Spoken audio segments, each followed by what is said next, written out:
Ya, Petaling Jaya Utara. Masih Timbalan Yang Ditua. Saya ingin membangkitkan isu KUAP, di mana KUAP telah pun memberikan pinjaman sebanyak 4 bilion ringgit kepada pada masa itu sebuah anak syarikat kepada 1MDB, SRC International pada masa itu. Wang telah pun dikeluarkan dengan dua bahagian. Bahagian pertama, first disbursement, pada bulan Ogos 2011 dan sekali lagi pada bulan Mac 2012. Dan tiba-tiba pada masa itu, kita pun hairan kenapa SRC International telah pun diambil alih oleh Kementerian Kewangan daripada 1MDB. Tiba-tiba tak tahu sampai hari ini, masa itu 2012, beberapa kali kita telah pun bangkitkan perkara di luar Dewan dan di dalam Dewan, tidak ada sebarang jawapan mengapa MOF perlu mengambil langkah untuk mengambil alih syarikat SRC International. Dan soalan yang saya bangkitkan dalam sesi yang lalu, soalan pertama, ada rumors di mana SRC disebut pada masa itu telah pun melabur dalam sebuah syarikat batu arang di Mongolia.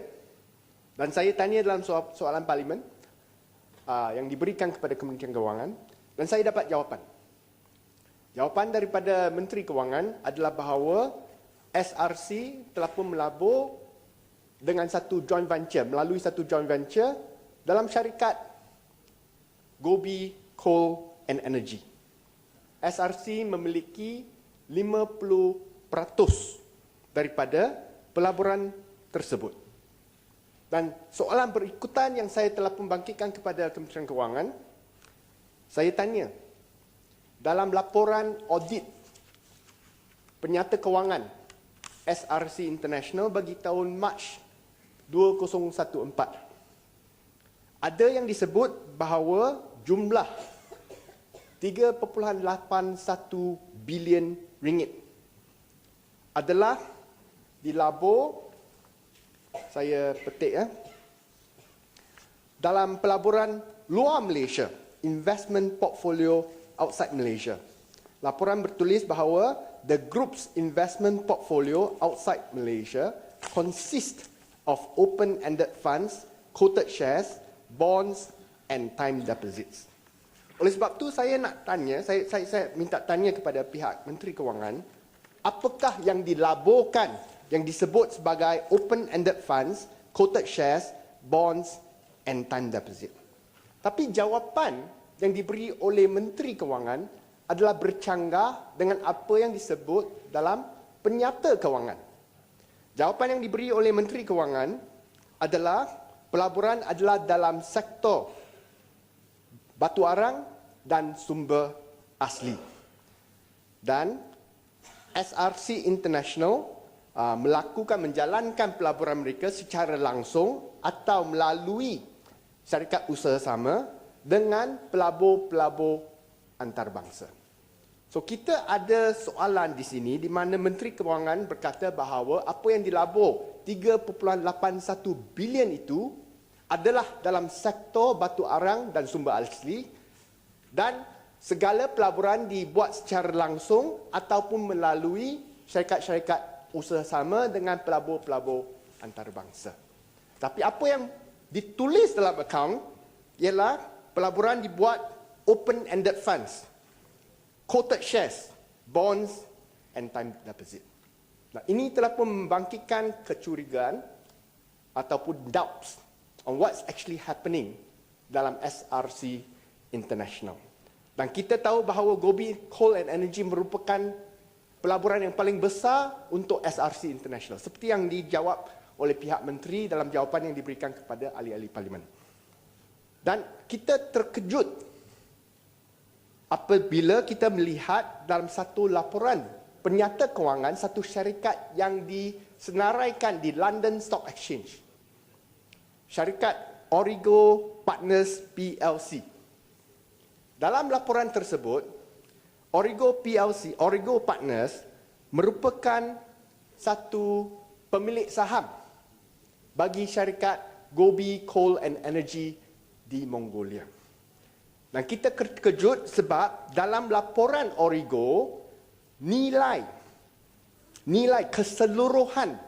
keseluruhan syarikat Gobi Coal and Energy hanya 96 juta US dollar sahaja. Iaitu lebih kurang 350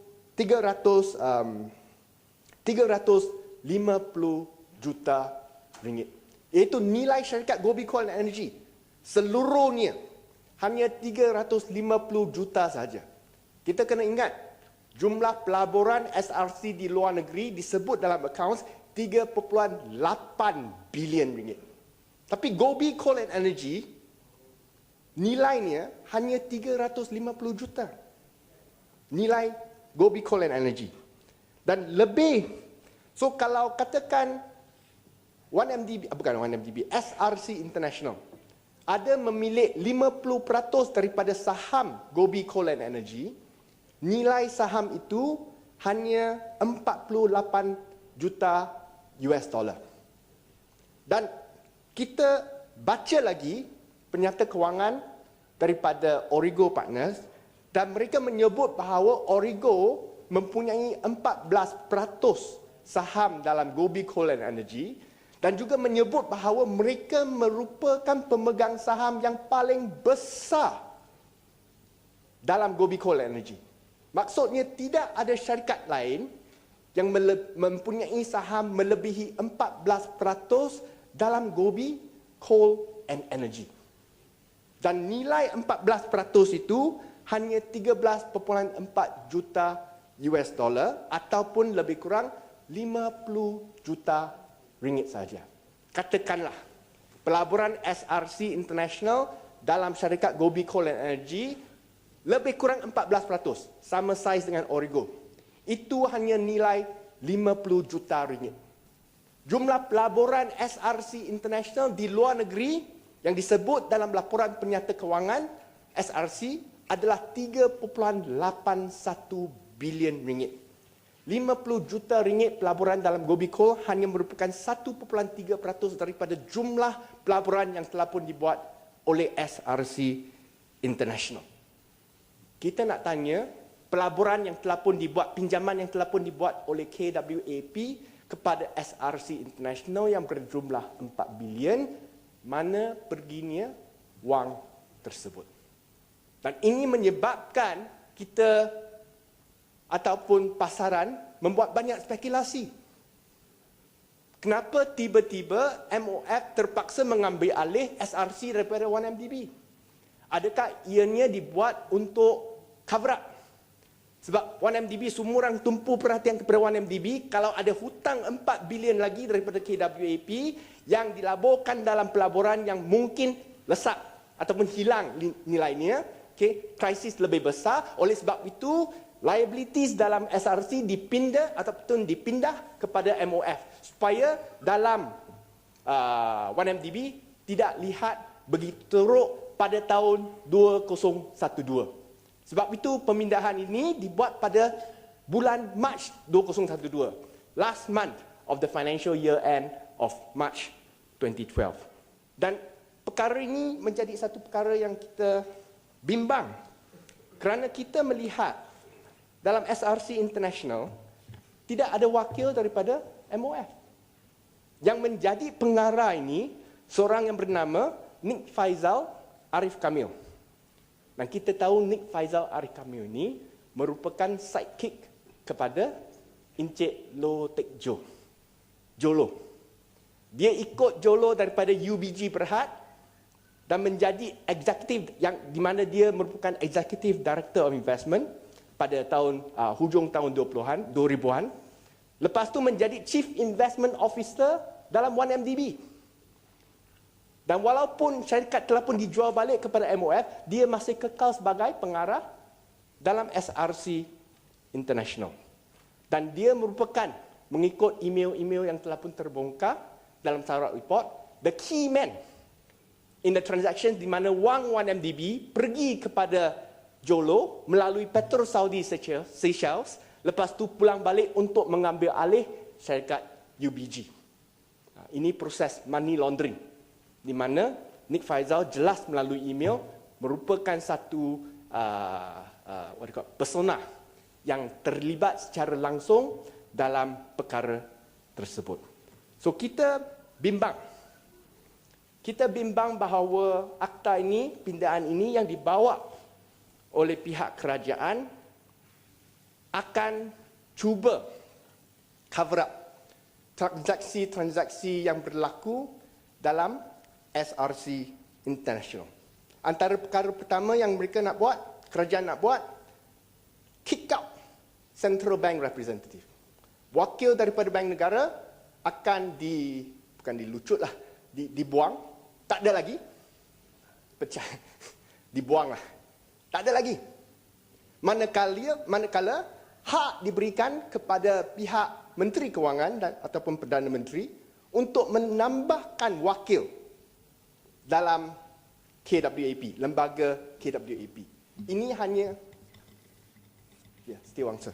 Ya, sila. Datuk Speaker, saya nak tanya ayat kick out ni kerana the investment panel ni according to YB-PJU mengatakan bahawa representative of Bank Negara ni kick out, where in fact our knowledge is that Bank Negara were the one who sent letter to KWAP to ask the representatives not to be represented dalam panel. So I want to kita yang minta penjelasan, pencerahan kepada itu. Saya sedia terima kalau menteri berikan mengapa Central Bank nak mengeluarkan diri mereka daripada KWAP, tetapi apa yang ditulis di sini ialah clause 5 seeks to amend paragraph 72B 7/2/B to remove, kick out lah, representative from Central Bank of Malaysia as a member of the board. Sekejap ya, satu lagi.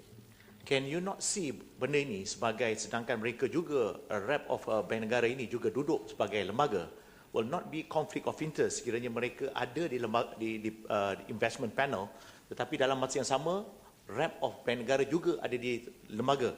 Saya rasa untuk mengelakkan conflict of interest itu, saya rasa amendment to that is that kalau Bank Negara punya rep telah bersetuju untuk membeli sesuatu dekat panel itu, kalau ianya telah masuk sekali lagi untuk lembaga, apa perlu lembaga itu membuat keputusan sedangkan mereka mempunyai rep baik dekat panel dan juga dekat lembaga. Oleh itu mereka get out from this panel, so investment panel, kemudian dia will be decided at board. So dia tidak ada conflict of interest lagi. Itu pandangan saya. Saya berpendapat, ini pendapat, bahawa bila ada seorang wakil daripada Central Bank yang fasih dalam semua transaksi-transaksi kewangan, terutamanya antarabangsa yang dibuat, termasuk instrumen-instrumen security yang akan dikeluarkan ataupun dilabur oleh KWAP, ia hanya akan mengetatkan corporate governance dalam KWAP. Dan ini saya rasa tidak dinafikan bahawa Bank Negara merupakan agensi yang mengawal wang yang keluar masuk daripada negara dan juga kestabilan financial market, pasaran kewangan di Malaysia. So kita bimbang, dan bila berlaku bersama, kebimbangan kita meningkat. Dan pada masa yang sama, kita melihat bahawa dalam akta ini, klausa 7, Kementerian Kewangan meminta supaya the investment scope diperluaskan lagi dengan spesifik kriteria yang ditulis in the development of buildings, infrastructure and natural resources yang berkaitan secara langsung dengan pelaburan dalam Gobi, coal and energy.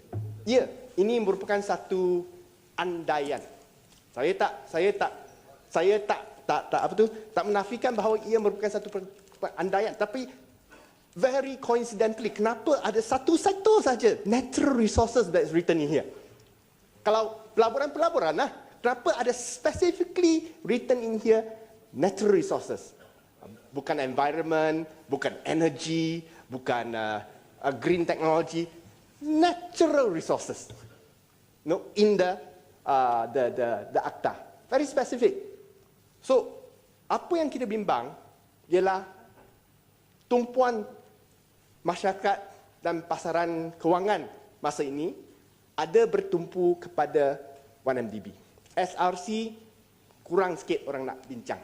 Tapi adakah kerajaan mungkin bimbang satu hari nanti selepas selesai ataupun terletup masalah 1MDB, SRC akan juga pada masa yang sama terbongkar, dan adakah akta ini akan memberikan kuasa kepada KWAP untuk mengambil alih aset secara langsung daripada SRC International, supaya SRC International kesnya akan dapat ditutup. Lepas tu semua aset yang dicurigai dalam SRC sekarang masuk balik ke dalam KWAP, dan oleh kerana ada klausa-klausa kerahsiaan yang dipertambahkan lagi dalam KWAP, semua orang tidak boleh bincang apa yang dibeli oleh KWAP daripada SRC International. Itu yang kita bimbang. So, kita minta satu jaminan daripada pihak kerajaan supaya wang pencen rakyat Malaysia, terutamanya yang bekerja sebagai kaki tangan kerajaan, tidak akan disalahgunakan untuk mengambil alih sebarang aset daripada SRC International tanpa satu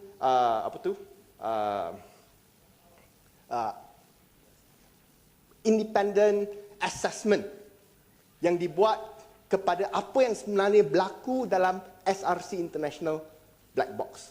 So, kita harap Menteri Kewangan ataupun timbalan dia dapat menjawab once and for all, settle the doubts, remove the suspicions mengenai apa yang sebenarnya berlaku dalam SRC International, wang yang dipinjam oleh KWAP kepada SRC, mana dia 3.8 bilion ringgit yang disebut sebagai dilabur di luar Malaysia, dan adakah aset-aset itu masih kekal, dan mana aset-aset itu berada sekarang, dan akhir sekali lagi menegaskan supaya KWAP tidak akan diarahkan untuk mengambil alih aset-aset daripada SRC untuk cover up skandal yang mungkin akan meletup tak lama lagi.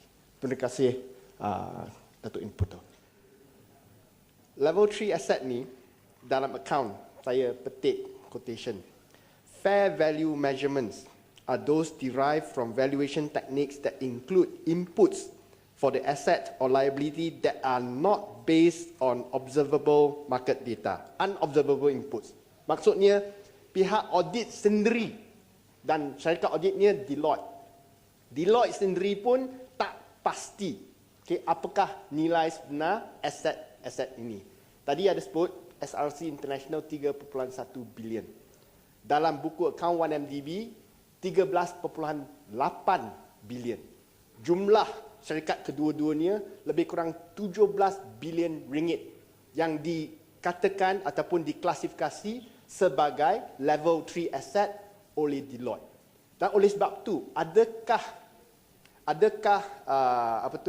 defense yang diberikan oleh pihak yang berhormat yang berhormat Perdana Menteri dan juga lembaga 1MDB, di mana mereka kata akaun kita cukup baik sebab ianya telah pun diaudit oleh syarikat bebas antarabangsa Deloitte. Adakah alasan itu dapat diterima kerana Deloitte sendiri dalam laporan mereka kata kita sebenarnya tak tahu 13 bilion ini ataupun 3 bilion ini ada ke tak ada, benar ke angka tersebut, dan adakah Ini menunjukkan bahawa mereka hanya menggunakan nama Deloitte saja, tetapi sebenarnya mengelirukan orang awam kat luar bahawa segala pelaburan mereka itu adalah telus dan jelas. Terima kasih. Terima kasih kepada ahli-ahli yang berhormat yang turut terlibat dalam perbahasan rang Undang-Undang Kumpulan Wang Persaraan Pindaan 2015. Terdapat beberapa isu yang dibangkitkan. Nombor satu, saya ingin mengatakan bahawa peruntukan yang dicadangkan adalah hanya untuk membolehkan KUAP, iaitu sebuah badan berkanun menjadi ejen untuk mengurus bayaran pencen dan faedah persaraan sektor awam. Seperti yang dijelaskan, pengambil alih operasi ini adalah bagi meningkatkan prestasi dan penyampaian perkhidmatan. Sebenarnya semua tanggungan atau peruntukan untuk pembayaran pencen ini masih adalah di bawah tanggungjawab kerajaan dan bukan dibayar melalui KUAP. Maka mereka hanya bertindak sebagai ejen pembayaran sahaja dan untuk services yang diperuntukkan, kerajaan juga perlu memberi bayaran kepada KUAP untuk kerja-kerja yang dilaksanakan. Dari segi prestasi KUAP, kita tahu tahun 2007 mereka mempunyai aset bernilai 48 bilion dan sehingga tahun 2014 mereka mempunyai aset mencecah 100 lebih bilion. Jangkaan mereka peningkatan atau return on investment mereka untuk purata 7 tahun iaitu 2007 hingga 2014 adalah sebanyak 6.65%. Terima kasih. Menteri, kalau kita lihat kepada Seksyen 4A ni, saya percaya dia memberi satu kesan yang lebih daripada apa yang dikatakan oleh pihak Menteri tadi. Menteri menyatakan bahawa dia sekadar untuk tujuan delivery saja. Tapi ayat yang digunakan, kumpulan wang persaraan boleh bertindak sebagai ejen kerajaan Malaysia bagi maksud pembayaran apa-apa pencen, ganjaran atau faedah lain. Yang saya nampak, kalau sekiranya pembayaran contoh tadi, kita membantu 1MDB, dan sekiranya keputusan dibuat daripada oleh lembaga pelaporan, tiba-tiba lembaga pelaporan diambil tindakan oleh pencarum, dia mengatakan kami bertindak atas sebagai ejen kerajaan, so dia boleh lepas tanggungjawab itu. Jadi ada tindakan Menteri mengatakan bahawa dengan menggunakan perkataan ejen kerajaan ini, ia memberi satu dengan izin far-reaching consequence. Maknanya lembaga pelaporan ini boleh terlepas daripada tanggungjawab dengan mengatakan mereka adalah ejen kerajaan. Jadi saya ingin tanyakan, sedangkan ayat dia terlalu umum, pembayaran apa-apa pencen, ganjaran atau faedah lain. Maknanya any money from that fund, kalau sekiranya digunakan dan oleh kerana dia bertindak sebagai ejen kerajaan, mana dia boleh mungkin melepaskan diri daripada tanggungjawab. Lepas tu saya tanya, adakah itu saja tujuan pindaan itu? Ataupun dia adalah satu usaha untuk nak menutup kelemahan-kelemahan lembaga pelaporan? Yang berhormat bertanya. Saya nak sambung sikit, Menteri. Terima kasih. Menteri, kalau tengok pada uraian untuk fasal, terima kasih Datuk Speaker. Kalau tengok uraian pada pasal 3, Pasal 3 membawa maksud bertujuan untuk memasukkan seksyen baru 4A ke dalam Akta 662 untuk membolehkan kumpulan wang persaraan diperbadankan bertindak sebagai ejen kerajaan Malaysia bagi maksud pembayaran apa-apa pencen, ganjaran atau faedah lain yang diberikan di bawah mana-mana undang-undang bertulis dalam kumpulan wang disatukan. Ini bawa maksud, bagi maksud pembayaran apa-apa pencen. Dia tidak memberi keperincian seperti yang Menteri tekankan tadi. Sini nampak gaya dalam uraian itu memberi keluasan kepada maksud ejen kepada kerajaan Malaysia. Penerangan yang berhormat Menteri.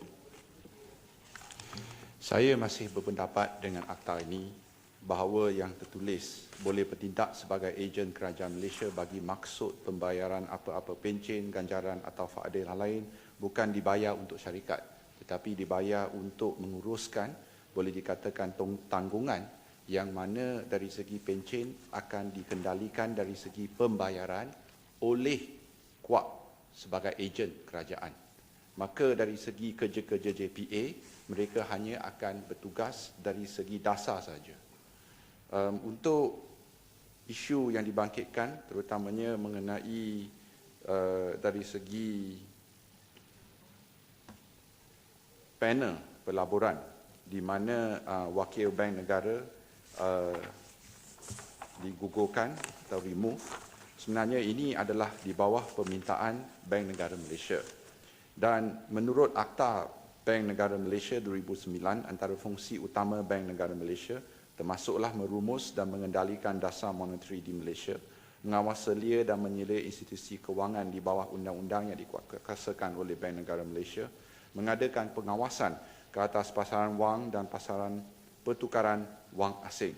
Antara undang-undang yang dikuasakan oleh Bank Negara ialah Akta Perkhidmatan Kewangan 2012 dan Akta Perkhidmatan Kewangan Islam 2012. Aktiviti utama kumpulan wang pasaran diberpadankan adalah untuk membuat pelaburan dalam berbagai bidang sebagaimana yang dibenarkan di bawah aktanya.